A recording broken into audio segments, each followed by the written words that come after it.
Pourquoi baisser les mains peut te permettre de devenir un meilleur combattant. Salut à toi, cette vidéo je souhaite te parler de la garde basse. Bien souvent on a tendance à discréditer les gens qui baissent les mains. Vraiment jusqu'à la fin de cette vidéo je souhaite justement t'apporter un maximum de valeur et aussi te parler d'un bootcamp qui sera basé sur la mobilité, sur ton déplacement, sur aussi ton acuité visuelle, à pouvoir esquiver et contre-attaquer. Ce sera un bootcamp qui aura lieu à Rio en octobre.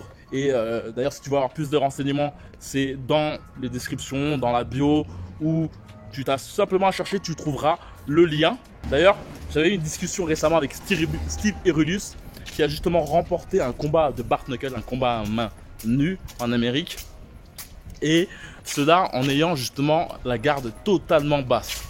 Et justement, si tu connais Steve Erulus c'est un champion du monde français qui a eu l'occasion de faire des gros combats contre Jean-Marc Monrose en lourd léger, je crois bien. Il avait combattu justement aussi un combattant de mon team qui s'appelle Zindine. Et son style était souvent basé justement sur le fait de baisser ses mains. La chose que je souhaite te dire déjà, le premier conseil que je souhaite te dire, c'est que pour avoir une garde efficace et surtout une garde qui te permet de ne pas être crispé au niveau du haut du corps, et c'est cela qui te permettra justement d'avoir un coup d'œil plus accru, parce qu'au bout du compte, plus tu es crispé et plus ton champ de vision va se rétrécir. C'est pour ça que si tu regardes la plupart des combattants qui ont justement un bon coup d'œil, tu vas t'apercevoir que ces combattants majoritairement ont les mains baissées. Mohamed Ali, Prince Naseem Hamed, Ron Jones, et tous ces boxeurs en fait avaient les mains. Et plus tu utilises justement de l'afflux nerveux, et donc plus tu utilises l'afflux nerveux au niveau de tes muscles, et moins tu en as au niveau de tes yeux. Baissé, et c'est ça qui permettait justement de mieux voir. Il y a une affaire de nerfs. Je devais te donner un conseil simple et efficace pour justement éviter de trop utiliser ton influx nerveux et donc avoir ton champ de vision rétréci. Pour une bonne garde, n'utilise pas le haut de ton corps en étant crispé comme ça, mais simplement ton coude que tu apposes au niveau de ton abdomen. Il suffit simplement de lever et en fait toute la charge nerveuse, il faut simplement la mettre sur ton coude. C'est ton coude qui permet justement de bien te mouvoir.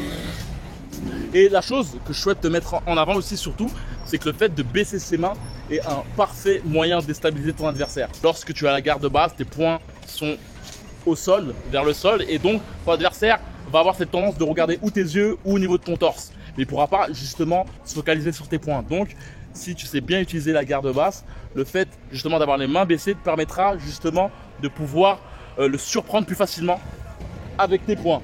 Et c'est vraiment un point qu'il faut vraiment te dire, c'est que les gens qui peuvent te critiquer, et moi via mes vidéos j'ai souvent tendance à avoir des critiques faciles à ce niveau-là. Tu as les mains baissées, lève tes mains, etc., etc. Il y a des boxeurs comme Prince Naseem Hamed qui ont fait leur carrière avec les mains baissées, même si je ne le conseille pas du tout. Mais il y a cette affaire de quand tu es loin de ton adversaire, tu peux baisser tes mains. Lorsque tu es à mi-distance de ton adversaire, tu peux plus ou moins baisser tes mains en ayant justement cette impréhension du coup. Et lorsque tu es près de ton adversaire, bah là, lève tes mains. Là, il faut être sûr. Le fond de l'histoire, au bout du compte, c'est quand tu baisses tes mains, il faut assumer en fait, au bout du compte. C'est ça que je disais à Steve Erulus. J'avais pas eu l'occasion de parler avec lui justement par message privé pour le féliciter justement de sa victoire à main nue. Et je lui avais dit, franchement, t'as eu les couilles de baisser tes mains tout au long de ce combat.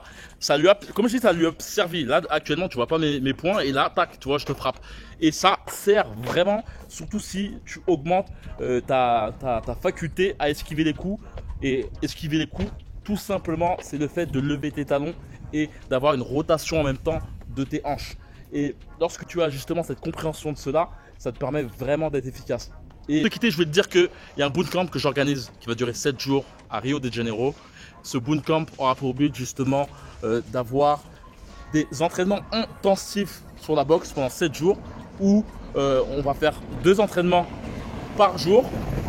Le but, c'est de te permettre de devenir un meilleur combattant et cela via des entraînements basés sur la thématique de la défense, contre-attaque, coup d'œil. La contre-attaque, c'est le fait de pouvoir esquiver un coup pour pouvoir ensuite remettre un coup. C'est le meilleur moyen pour mettre un KO. On va parler aussi de comment transmettre plus facilement sa puissance de frappe sur son adversaire, c'est-à-dire vraiment comprendre que toute sa puissance de frappe est au niveau de ses appuis. Il y aura aussi des sparring technico-tactiques, c'est-à-dire que le but c'est pas de faire de l'entraînement sauvage, mais le but c'est vraiment basé sur la technicité. Le point aussi surtout c'est qu'on pourra voir justement, il y a un lien dans la description pour justement qu'on parle ensemble, pour que tu poses ta candidature et que je puisse savoir ce que tu souhaites travailler. Le but surtout c'est que tu révèles en toi les erreurs cachées que tu ne connais pas et que je puisse justement te concentrer sur tout ce que tu fais afin de voir justement ce que tu fais de mal. Et surtout, le but aussi surtout, c'est de te permettre d'avoir une sorte de tremplin dans ta technique de boxe. Je sais que bon, d'autres d'entre vous n'ont pas forcément de salle à proximité, on n'a pas forcément aussi un entraîneur qui se focalise sur eux. Et le but de tout ça, de ce bootcamp, c'est justement de te permettre d'avoir une personne qui est constamment sur toi, H24. On va parler boxe, on va boxer, on va chez boxe, on va manger boxe, mais pas que. Il y aura aussi des aventures humaines, c'est-à-dire des petites soirées salsa, samba, foro, qui seront toujours dans le domaine de la mobilité. Le but aussi, comme je t'ai dit, c'est que tu sois plus mobile, plus fluide, moins crispé comme un robot. Et si tu souhaites avoir plus de renseignements sur ce bootcamp, c'est dans la description, dans le lien. Il y a un premier lien qui te permettra justement de comprendre tout le principe de ce bootcamp. Et par la suite, tu pourras justement prendre un rendez-vous avec moi afin qu'on fasse le point pour que je sache justement si tu as un niveau. Je souhaite faire un groupe assez homogène. Tu pourras aussi voir les avis des anciens participants de bootcamp que j'avais fait dans le sud de la France. Là, ce sera à Rio et c'est vraiment un truc dantesque. Là, je suis à Sao Paulo, mais Rio, c'est vraiment une autre atmosphère, beaucoup basée plage, nature. Je souhaite te ramener dans des randonnées. Donc, ce sera vraiment de la boxe avant tout, 80% de boxe, mais surtout aussi 80% de chaleur humaine et 20% de visite du coin. Donc voilà, si tu souhaites en savoir plus sur ce bootcamp, c'est une première.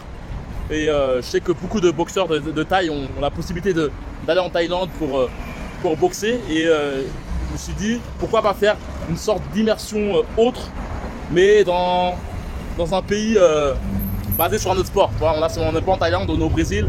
C'est plus JJB, mais je voudrais ramener la boxe anglaise aussi ici et te faire vivre à la fois le sport, mais à la fois aussi l'immersion dans un autre pays, dans une autre atmosphère, afin de un peu péter ta bulle du métro boulot dodo et tout ce qui peut se passer actuellement en France. Donc voilà, tu vas en savoir plus, c'est dans la description, premier lien, il suffit simplement de cliquer et par la suite tu pourras avoir plus de renseignements sur comment va se dérouler ce bootcamp.